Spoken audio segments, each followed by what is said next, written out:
আসসালামু আলাইকুম বন্ধুরা, কেমন আছেন? প্রচণ্ড গরম, বুঝতেই পারছি। খুব বেশি ভালো থাকার কথা নয়, অনেকেই অসুস্থ হয়ে পড়েছেন। আমরা হিট স্ট্রোকে মৃত্যু সংবাদও শুনছি। তারপরেও যতটুকু ভালো থাকা যায়, আমি আজ এক কাপ চায়ের পরিবর্তে কোল্ড কফি নিয়ে আপনাদের সামনে হাজির হয়েছি। আজকে এই দারুণ তপ্ত বৈশাখে আমরা কি করে ভালো থাকতে পারি এবং হিট স্ট্রোকের ফলে কি কি হচ্ছে এবং কেন হচ্ছে, এই বিষয়টা নিয়ে আপনাদের সঙ্গে কথা বলবো। আমরা দেখছি সবসময়ই, কিন্তু সেই ছোটোবেলার কথাও যদি আমরা মনে করি তাহলেও দেখব, আমরা যারা বয়স্ক হয়ে গেছি তারাও দেখব যে বৈশাখ মাসে গরম পড়ে, অনেকটাই গরম পড়ে। আম পাকা গরম বলে মানুষে, জাম পাকা, কাঁঠাল পাকা, অনেক ফলমূল এই সময় পাওয়া যায় গ্রীষ্মকাল, এটা ঋতুতে। সে কারণেই একটা অনেক গরমের ভেতর দিয়ে আমাদেরকে যেতে হয়। বৈশাখ, জ্যৈষ্ঠ, আষাঢ় মাসে বৃষ্টি হলেও তাও ভ্যাপসা গরম থাকে, কিন্তু এখনকার গরমটা কিন্তু অনেকটাই অসহনীয় হয়ে পর্যায়ে চলে এসছে বা পড়েছে। এবং বিশেষ করে আমরা যারা নগরে বসবাস করি তাদের জন্য গরমটা কিন্তু বোধহয় আর গ্রহণ করা যাচ্ছে না।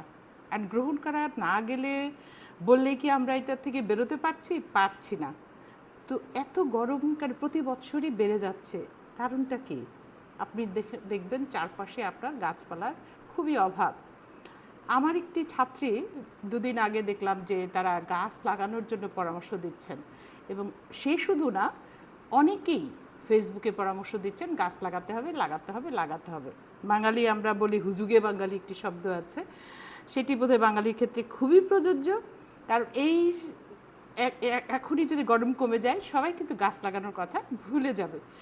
তো এই ধরনের গাছ লাগানোর কতটুকু যৌক্তিকতা আছে সেটিও আমাদের বোধহয় ভেবে দেখতে হবে। আমি সেই ছাত্রীটিকে বললাম যে তুমি বা তোমরা যদি গাছ লাগানোর চিন্তা করো তাহলে আমি তোমাদের সঙ্গে আছি, আমার পক্ষে যতগুলো গাছ দেওয়া সম্ভব আমি দেব, কিন্তু তোমাদের আগে ভেবে দেখতে হবে গাছ কোথায় লাগাবে, গাছ পরিচর্যা করবে কিভাবে, বা কে করবে, কেন করবে, সেটি কোন গাছটি পরিবেশ উপযোগী, বা তোমার এলাকায় কোন গাছটি ভালো হয়। সব মাটিতে সব গাছ সমানভাবে ভালোভাবে হয় না, সেটিও আমাদের ভেবে দেখতে হবে। অর্থাৎ আমি যেই কথাটি বলতে চাইছি সেটি হচ্ছে যে হুট করেই কোনো কিছু করে না ফেলা।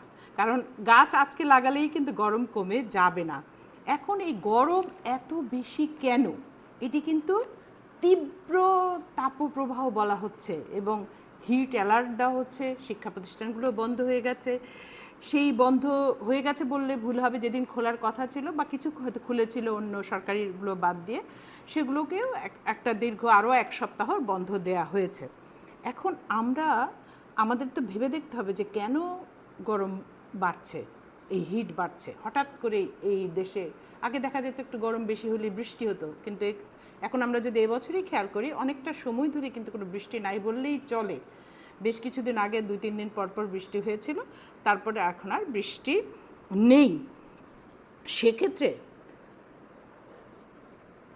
এই যে তাপপ্রবাহের ফলে যে স্বাস্থ্য ঝুঁকি বাড়ছে সেটিও খুবই গুরুত্বপূর্ণ বিষয়। এখন এই ইট কাঠ পাথরের দেয়াল ঘেরা নগর জীবনের মধ্যে গাছের অস্তিত্ব প্রায় শূন্য হয়ে যাচ্ছে, আস্তে আস্তে বিলীন। আমি আজকে আরও একটি নিউজ দেখলাম যে ফার্ম গেটের ওখানে যে পার্কটি ছিল সেখানে অনেক একটি শপিং মল হবে। যদি সেটি হয় একটি পার্ক, ওখানে প্রচুর গাছপালা কিন্তু ছিল, আপনারা যারা ওই এলাকায় গেছেন বা দেখেছেন তারা বলতে পারবেন। এরকম বহু জায়গা আছে, এবং ঢাকা ইউনিভার্সিটি এরিয়াতে বহু গাছ আছে, পুরনো গাছ, সেগুলো কেটে ফেলা হয়েছে। হ্যাঁ, পুরনো গাছ কাটার দরকার পড়তে পারে, যেটি হয়তো বয়স হয়ে গেছে, ভেঙে পড়ার সম্ভাবনা থাকে, রোগাক্রান্ত হয়েছে, কিন্তু যে গাছটি কেটে ফেলা হচ্ছে তার পরিবর্তে কটি গাছ আমরা লাগাচ্ছি সেটিও আমাদের ভেবে দেখার বিষয়। যে পরিমাণ গাছ এই দেশ থেকে কাটা হয়েছে এত বছরে, অথবা এই বৃক্ষরোপণ সময়ে যতটা গাছ ঘটা করে লাগানো হয় তার কটি বাঁচে, এটিও কিন্তু একটি গুরুত্বপূর্ণ বিষয়। যদি গাছ না বাঁচে তাহলে সে গাছ লাগানোর তো কোনো মানে হয় না, কি বলেন? তাই নয় কি? তো এই যে গাছ লাগানো শুধু না, গাছের পরিচর্যা করতে হবে, গাছটি যেন টিকে থাকে। আপনি যদি 10টি গাছ লাগান তাহলে 10টি গাছই টিকে থাকার ব্যবস্থা করতে হবে। আমরা বিভিন্ন জায়গায় হঠাৎ হঠাৎ দেখছি যে উপঢৌকন হিসেবে বা উপহার হিসেবে গাছ দেয়া হচ্ছে, এটিও কিন্তু একটি ভালো জিনিস, কিন্তু সেই গাছটিও যে যাকে দেওয়া হচ্ছে তিনি কতটুকু এটি কার্যকরভাবে এটির পরিচর্যা করছেন। ছাদ বাগানে আগ্রহী করে তোলার কথা বলা হচ্ছে, ছাদ বাগানে সবসময় কিন্তু সম্ভব হয় না সবার পক্ষে, কারণ এই শহরে মাটি সার জোগাড় করে রেগুলার গাছ ছাদে উঠে গাছের পানির ব্যবস্থা করে এটা করা খুবই দুঃসাধ্য, এবং বিশেষ করে যারা ভাড়া বাসায় থাকেন, ভাড়া বাসায় তাদের পক্ষে তো আরও কষ্টকর। আর প্লাস যদি কেউ নিজের বাসাতেও থাকেন তাহলেও কিন্তু এটি খুব বেশি সম্ভব হয় বলে আমি মনে করি না, কারণ যখন সেই বাসাটা অনেকের ভাগে বিভক্ত থাকে তখন কিন্তু একজন বাগান করতে চাইলেই হয় না। এইসব বিভিন্ন সমস্যা আছে। তাহলে আমাদের কি করতে হবে? আমাদের প্রাতিষ্ঠানিকভাবে গাছ লাগাতে হবে। প্রাতিষ্ঠানিক বলতে আমি বলছি সরকারি পর্যায়ে, বেসরকারি পর্যায়ে, স্কুল কলেজ প্রতিষ্ঠানসমূহে, এবং এটার প্রচারণা উদ্বুদ্ধ করা, অর্থাৎ গাছ লাগানো এবং গাছের পরিচর্যা করে গাছকে বাঁচিয়ে রাখা, গাছের সুফল সম্পর্কে বলা। সেইটাও শুধু বইয়ের মধ্যে সীমাবদ্ধ নয়, সব সময় যেন একটি ছোট বাচ্চা সেই গাছ সম্পর্কে জানতে পারে। গাছ না থাকলে কি হবে, গাছ কমে গেলে কি সমস্যা হতে পারে, সেটিও কিন্তু প্রণিধানযোগ্য, জানা দরকার, সবারই জন্য জানা দরকার। আমরা দেখছি এই প্রচণ্ড গরমে পাখার বাতাস পর্যন্ত, অর্থাৎ ফ্যান যে ঘুরছে তার বাতাসও পর্যন্ত কিন্তু শরীরে গরম লাগছে, সেটাও কিন্তু আরামদায়ক না। এবং এই তাপপ্রবাহের ফলে কি হচ্ছে, তাপপ্রবাহের ফলে মানুষের অসুস্থতা বেড়ে গেছে। এবং তার মধ্যে উল্লেখযোগ্য যেটি দেখলাম যে কালকে, মানে আমি 2-1 দিনের মধ্যে দেখলাম প্রতিদিনই লোক সংখ্যা বাড়ছে, মৃত্যুর সংখ্যা সেটি বাড়ছে। দেখলাম যে বেশ 11 জন মারা গেছে। এই 11 জন একদিনেই যদি মারা যায় হিট স্ট্রোকে, তাহলে কিন্তু এটি খুবই মানে বিপজ্জনক একটি ব্যাপার। এবং এইটাই আক্রান্ত হচ্ছে কারা? ছোট শিশু এবং বয়স্ক মানুষ, শ্রমজীবী মানুষ। শ্রমজীবী মানুষ, আমি এই কারণে এই প্রসঙ্গটি নিয়ে আসলাম যে গাছের কথা তো আমরা বলছি বিভিন্নভাবেই, কিন্তু এই গাছ কাটার ফলে, এই তাপপ্রবাহের ফলে আমাদের যে সমস্যা হচ্ছে এবং কত বিপজ্জনক পরিস্থিতির মধ্যে আমরা সবাই দাঁড়িয়ে আছি, সেটি বোধহয় আমাদের খুব জরুরি জানা। আমরা দেখতে পাচ্ছি কি এই হিট স্ট্রোক বেশিরভাগই হচ্ছে যারা রোদে কাজ করছেন, বাইরে শ্রমজীবী মানুষ যারা রিক্সা চালাচ্ছেন, গাড়ি চালাচ্ছেন, অথবা মাটি কাটছেন, রোদের মধ্যে খেতে কাজ করছেন, তীব্র তাপপ্রবাহ সে আক্রান্ত হচ্ছেন এবং আক্রান্ত হওয়ার ফলে একসময় মৃত্যুর কোলে অনেকেই ঢলে পড়ছেন। এই হিট স্ট্রোকের প্রাথমিক পর্যায়ে যে বিষয়টি আমাদের খেয়াল রাখতে হবে, কারণটা হচ্ছে যে আমাদের শরীর থেকে যে পরিমাণ তাপ সঞ্চালন হচ্ছে শরীরের মধ্যে, সেটি কিন্তু বেরিয়ে আসতে পারছে না অনেক সময়। বাট না পারার ফলে প্রাথমিকভাবে দেখা যাচ্ছে মানুষের যদি কখনো খারাপ লাগছে, এখন যাদের খারাপ লাগছে তাদের উদ্দেশ্যে বলছি, বা আপনার পরিবারের সবাই সচেতন মানুষ, আমরা সবাই কম বেশি জানি, তারপরেও আমি এটি বলার চেষ্টা করছি যে যদি কারো শরীর খারাপ লাগে, বমি বমি ভাব হয়, বা অতিরিক্ত জ্বরের পরিমাণ অর্থাৎ 104 ডিগ্রি পর্যন্ত হঠাৎ করেই উঠে যায় জ্বর, তাহলে আপনাকে খুব দ্রুত সেই মানুষটিকে যতদূর সম্ভব ঠান্ডা জায়গায় আনতে হবে, তার শরীর বারবার মুছে দিতে হবে ঠান্ডা পানি দিয়ে, সম্ভব হলে তাকে এসির মধ্যে রাখা। এখন বলতেই পারেন আপনারা সবার বাড়িতে তো এসি না, আমি নিজেও জানি এসি সম্ভব নয় এটি, আবার কারেন্টের সমস্যা তো আছেই, কারেন্টও থাকে না। সেক্ষেত্রে আমাদের কি করতে হবে, যত দ্রুত সম্ভব তাকে পানি দিয়ে গোসল করিয়ে দেওয়া, অর্থাৎ তার শরীর থেকে হিট কমিয়ে আনা, কারণ এই সময় এইসব উপসর্গের সঙ্গে সঙ্গে তার পেশিতে ব্যথা শুরু হতে পারে, অর্থাৎ এগুলো তার শারীরিক বিভিন্ন অঙ্গ প্রত্যঙ্গ ক্ষতিগ্রস্ত হওয়ার একটা সিমটম, উপসর্গ। ক্ষতিগ্রস্ত হতে পারে, তার মাথা ঘুরতে পারে, সে মানে অস্বস্তি বোধ করতে পারে, কোনো কিছু তার লাগছে না, সে হয়তো দাঁড়িয়ে থাকতে পারছে না, হঠাৎ করে সেন্সলেস হয়ে যেতে পারে। এই যে বিভিন্ন বিষয়গুলো আছে, চেষ্টা করতে হবে তাকে দ্রুত ছায়া শীতল জায়গায় নিয়ে, অন্ধকার আলো কম থাকে এরকম জায়গায়, কারণ আলোতে আরও বেশি মনে হয় গরম লাগে, কিছুটা মানসিক ব্যাপারও থাকে এখানে, যে আলোটা মনে হয় আমার কাছে আরও বেশি গরম লাগছে। তো নিয়ে তাকে ঠান্ডা পানি দিয়ে স্পঞ্জ করে তাকে প্রচুর পানি খাওয়ানোর ব্যবস্থা করতে হবে, এবং যত দ্রুত সম্ভব যদি মনে হয় তাকে তার ডাক্তার দেখানোর প্রয়োজন, তাকে ডাক্তার দেখাতে হবে। কারণটা হচ্ছে যে এই হিট স্ট্রোকের প্রাথমিক পর্যায়ে second stage, third stage, fourth stage মারাই যেতে পারে। সে কারণে প্রাথমিক পর্যায় থেকে যদি আমরা সচেতন না হই, তার প্রতি ব্যবস্থা না নিই, তাহলে একটি দুর্ঘটনা ঘটেই যেতে পারে এবং ঘটছে। ডাক্তারের কাছে নেওয়ার আগ পর্যন্ত আপনি প্রাথমিকভাবে যে চিকিৎসাগুলো দেবেন সেগুলি এগুলি সম্ভব হলে বরফ দেওয়ার ব্যবস্থা করেন, আইস প্যাক দেওয়ার ব্যবস্থা করেন, অর্থাৎ তার শরীর থেকে টেম্পারেচার কমিয়ে নিয়ে আসা। এখন কেউ যদি হিট স্ট্রোকে আক্রান্ত হয়ে যায়, এগুলো তো ব্যবস্থা নেবেনই, কিন্তু এটা থেকে কিভাবে এড়িয়ে চলা যায়, অর্থাৎ এটাতে যেন আপনি আক্রান্ত না হন বা আপনার পরিবারের বন্ধুবান্ধব পরিজন যাতে আক্রান্ত না হয়, সেই ব্যাপারেও কিন্তু আমাদের সচেতন থাকতে হবে। কারণটা হচ্ছে যে এই সচেতনতা অনেকটাই আপনাকে রক্ষা করতে পারে।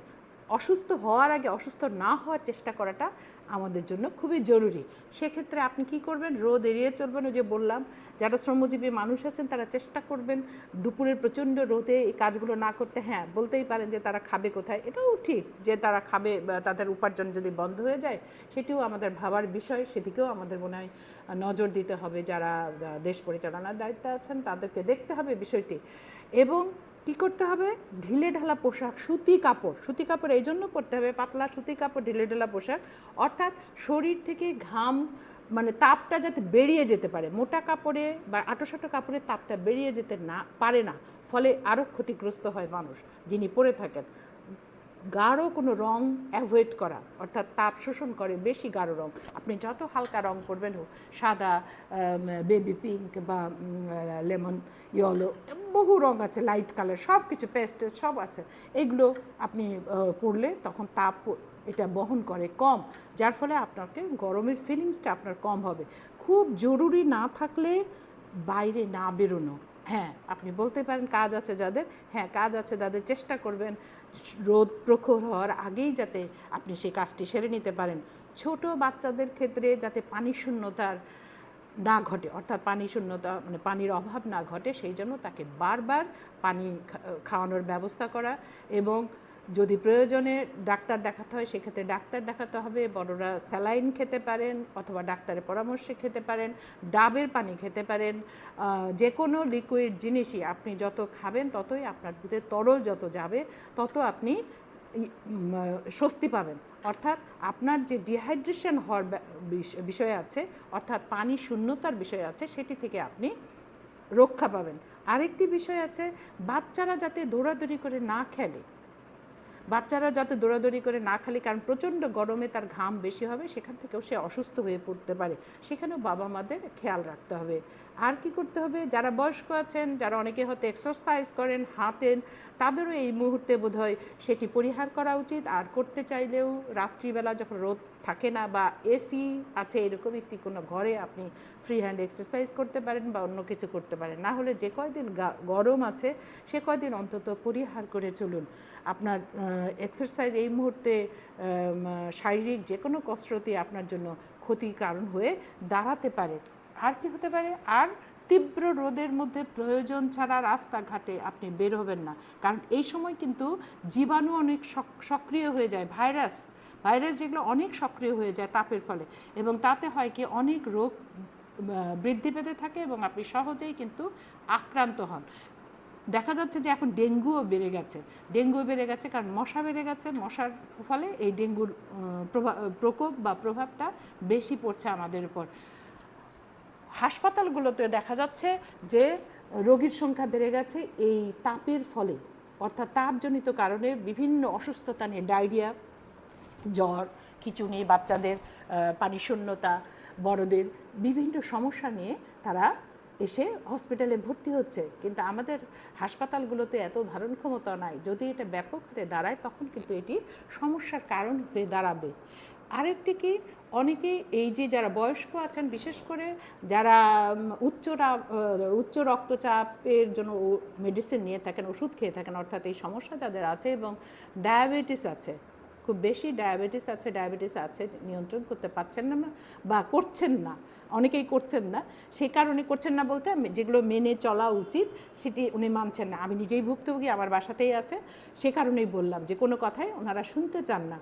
আপনাদের কথা নিজেদেরকেই শুনতে হবে। যিনি ডায়াবেটিস আক্রান্ত তাকে ডায়াবেটিস থাকার ফলে যেগুলো খাবার পরিহার করে চলতে হয় সেখানে সেই খাবারগুলো থেকে আপনার দূরে থাকতে হবে আপনার নিজের ভালোর জন্য। কারণ আপনি যথেষ্ট বড়, বাচ্চাদের কিন্তু নিবারণ করা যায়, কিন্তু বড়রা যদি নিজেরা এই ব্যাপারে সচেতন না হয় তাহলে তাদেরকে এই তাদের উপকার করা কিন্তু খুব কষ্টসাধ্য ব্যাপার। সেটা আমি নিজে খুব হাড়ে হাড়ে টের পাচ্ছি।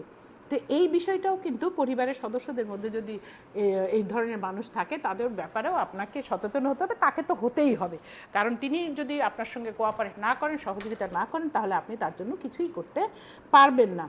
আরেকটি কী ব্যাপার আছে যে এই তাপ প্রবাহ শুধু আমরা চাইলে এগুলো সতর্কতা অবলম্বন করব, কিন্তু এটি থেকে দূরে থাকা, অর্থাৎ এই তাপ প্রবাহ যাতে কম হয় সেই প্রোটেকশনের ব্যবস্থাও কিন্তু আমাদের করতে হবে। সেটা শুধু আমাদের না, আমাদের যে দেশের যারা কর্তা ব্যক্তি আছেন শাসন যন্ত্রের সঙ্গে জড়িত তাদেরকে করতে হবে। কারণ আমি দেখলাম যে যেসব ময়লার ভাগার আছে সেখানেও কিন্তু তাপ উৎপাদন হচ্ছে। এই যে ময়লাগুলোকে রিসাইকেল করার ব্যবস্থা সেভাবে নাই। বিভিন্ন জায়গায় ঢাকা উত্তর সিটি কর্পোরেশন, ঢাকা দক্ষিণ সিটি কর্পোরেশন বা আমি উত্তরা থাকি, এই উত্তরার বিভিন্ন এলাকার ময়লা যেখানে ফেলা হয়, আরও বিভিন্ন জায়গার ময়লা এক জায়গায় ফেলা হয়, সে ডাম্প করা হয়, সেখান থেকেও তাপ কিন্তু উৎপাদন হচ্ছে। এবং তাপ উৎপাদনের ফলে সেই তাপ কিন্তু প্রকৃতিতে বাতাসে ছড়িয়ে পড়ছে এবং সেখান থেকে কিন্তু কিছু ময়লা জীবাণু তৈরি হচ্ছে, সেটিও ছড়িয়ে পড়ছে। এবং ছড়িয়ে পড়ার ফলে হচ্ছে কি, সেটি কিন্তু আমরা যারা সুস্থ মানুষ আছি, সমাজে বসবাস করছি, তাদের জন্য ক্ষতির কারণ হয়ে দাঁড়াচ্ছে এইসব জিনিস। এদিকে কিন্তু নজর দিতে হবে আমাদের কর্তৃপক্ষকে। আমি আপনি যত বলি আমরা কি করতে পারি, আমরা গাছ লাগাতে পারি, গাছ বাঁচিয়ে রাখার চেষ্টা করতে পারি বা বাঁচিয়ে রাখবো, এই শপথও করতে পারি, প্রতিজ্ঞাও করতে পারি, শুধু মুখে না, এটা কাজে করে দেখাতে হবে। এবং কি করতে পারি, আমরা আমার চারপাশ পরিচ্ছন্ন রাখতে পারি। কি করতে পারি, আমরা রৌদ্রের মধ্যে ঘোরাঘুরি না, প্রয়োজন অতি প্রয়োজন ছাড়া আমরা যাতে এখন এই মুহূর্তে ঘর থেকে বের না হই, কারণ বাচ্চাদের স্কুল ছুটি। আর বড়রা যারা, তারা সূর্যটা প্রখর হওয়ার আগেই যদি তার কর্মস্থলে চলে যান এবং সূর্যটা যখন বেলা গড়িয়ে পড়ে তখন যদি তিনি কর্মস্থল থেকে বেরিয়ে বাসার উদ্দেশ্যে আসেন, তাহলে কিছুটা হলেও তাপটাকে অ্যাভয়েড করা সম্ভব হবে। সেই কাজটি তিনি করবেন। করলে কি হবে, করলে কিছুটা হলেও তিনি এখান থেকে পরিত্রাণ পাবেন। কিন্তু পুরোপুরি পরিত্রাণ পেতে হলে একটি বড় পরিকল্পনা প্রয়োজন। আমরা চাইলেই লক্ষ লক্ষ গাছ কিন্তু লাগিয়ে দিতে পারি এবং সেই কোটি গাছও আমরা লাগিয়ে দিতে পারি। কোনো সম্ভব নয় 18 কোটি দেশের মানুষে যদি 10 কোটি মানুষও গাছ লাগায় বা 5 কোটি মানুষও গাছ লাগায়, একদিনে 5 কোটি গাছ লাগানো হয়ে যাবে। কিন্তু 5 কোটি গাছের কয় কোটি গাছ বাঁচবে বা বেঁচে থাকবে, শুধু পয়সা খরচ হবে দেখালাম, সাড়ম্বরে এটি আমরা প্রকাশ করলাম, ইলেকট্রনিক মিডিয়া, প্রিন্ট মিডিয়াতে আসলো, আমি বললাম যে আমি এত গাছ লাগিয়েছি, কিন্তু দেখা গেল বছরান্তে সে গাছের চিহ্নও নাই। একটি মজার জোকস আছে, সেটি হচ্ছে যে একবার গাছ একটা লাগানো হয়েছে বৃক্ষরোপণ সপ্তাহে, তখন লাগানো হয়েছে, পরবর্তীতে সেই প্রতিষ্ঠানে যখন গাছ লাগানো হচ্ছে, প্রতিষ্ঠানের 4র্থ শ্রেণী কর্মচারী বসকে দেখিয়ে দিচ্ছে যে স্যার গত বছর ওইখানে লাগানো হয়েছিল, ওইখানেই লাগান। অর্থাৎ যে জায়গাটিতে গাছটি গতবার লাগানো হয়েছিল সেখানে কিন্তু গাছ নাই, গাছটি মরে গেছে, সেই জায়গাটি এখন শূন্য। যদি সেটি যত্ন করা হতো তাহলে কি হতো, সে পত্র পল্লবে ফুলে ফলে সুন্দর হয়ে উঠত, এ প্রকৃতির জন্য, পৃথিবীর জন্য সুবাতাস বইয়ে দিত। কিন্তু সেটি মরে গেছে যত্নের অভাবে, খোঁজের অভাবে, কারণ ঘটা করে লাগানো হয়েছে, এরপরে আর কেউ খোঁজ রাখেননি। কিন্তু আমাদের কি করতে হবে, নিজেদের স্বার্থে ভবিষ্যৎ প্রজন্মকে এই দুর্দান্ত দুর্বিনীত তাপের হাত থেকে রক্ষা করতে হলে আমাদেরকে এখনই এর ব্যবস্থা নিতে হবে, সময় নাই। অতএব আসুন সবাই মিলে আমরা সচেতন হয়ে চেষ্টা করি প্রকৃতিকে বাসযোগ্য রাখতে। ধন্যবাদ, ভালো থাকবেন। আবার একটি বিষয় নিয়ে আপনাদের সামনে হাজির হব, এক কাপ চায়ে।